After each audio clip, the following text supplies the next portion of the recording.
Hello, welcome to SMD Call. Today we are going to learn how website works. Basically, we will try to understand what is going on behind the scene whenever we are opening any web pages in our browser, right? So let's try to take one real life example. Then we will try to understand in technical way also, right? Using technical words and technical terms. So okay, so suppose you are in the road and you need to find some bakery shop, right? And you need to buy some bakery items. So how we can how we used to do that, right? So basically, at first we should know the actual shop address, because if we don't know the shop address, we don't know, right, in which shop we need to go, right? So at first the first criteria is we should know the address of the shop, right? Because there can be multiple bakery shop or multiple other kind of shop also, right? So once we know the shop address, we can take the corresponding path and go to that bakery shop, and then we can buy our items, right? So website also works in similar kind of way, right? So basically, whenever you, so let's check this example for more better understanding. So this is your machine, right? This is your browser where you type facebook.com or something like this, right? So that's your client machine. That's called client or the end user, because you are typing that. And so suppose for facebook.com, so the images you show, the login from your website details, your profile details, your photos and all, right? Everything is stored in Facebook server. So Facebook server is also kind of computer that serves your request. So whenever you will request that I want to see my profile, then server will send those details to your browser or to your machine. So server used to serve web pages, images and all the static content, all videos and all, right? But suppose for Instagram.com, so that's a separate website, so they will have their separate server. So for each and every website, they used to maintain separate server, for one for Instagram, one for Facebook, and those are maintained by Facebook company itself, right? One for Microsoft.com, one for Google.com, right? Okay, so now understand what is IP address, right? So as I said you that, so suppose you want to shop some bakery, right? You want to buy some bakery item, then you should know the address, right? Because there can be lots of shop. So similarly, there are millions of server, right? So every server has their unique address. That's the IP address, right? This is, you can see that 10.102.24.192, right? That's the address or IP address rather. Okay. So now, so whenever you are typing google.com, that means somehow browser know that for google.com, this is the corresponding address, right? And then it fetch all the details. Okay, so this thing is maintained, is called domain name server. So there is a separate server in which it's every mapping is maintained, right? Like for facebook.com, it's this is my IP address. For instagram.com, this is my IP address, right? So this mapping is maintained in the domain name server. Okay, so now what happens? So suppose you are typing google facebook.com, probably facebook.com in your browser. If you are connected to internet, then it will check that what is the IP address for my facebook.com, and you see it will return 121, right?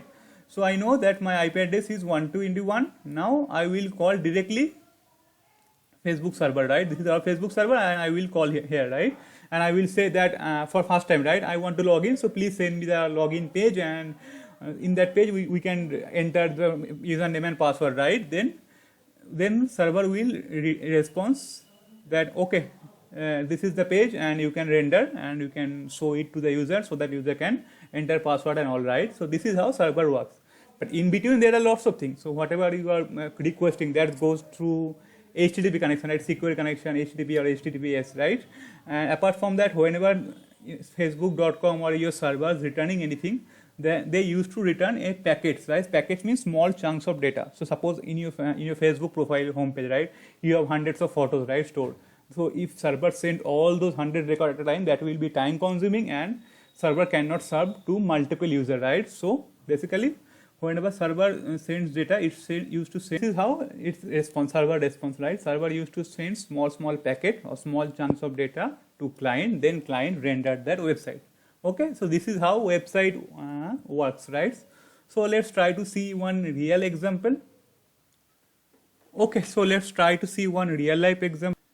Okay, so let's try to see one real example. So how it's happened, how website works. So suppose I open facebook.com, and I opened also the Chrome network tab, and you can see our browser sent this number of requests to the server, and after that server returned the corresponding HTML page. You can see that it's returned this HTML page, this style sheet, CSS and all, right? and after that browser render this thing. So whenever you will click on login again, that will call to our server and it will render our home page or forget password page based on our authentication. Okay, so this is how it works.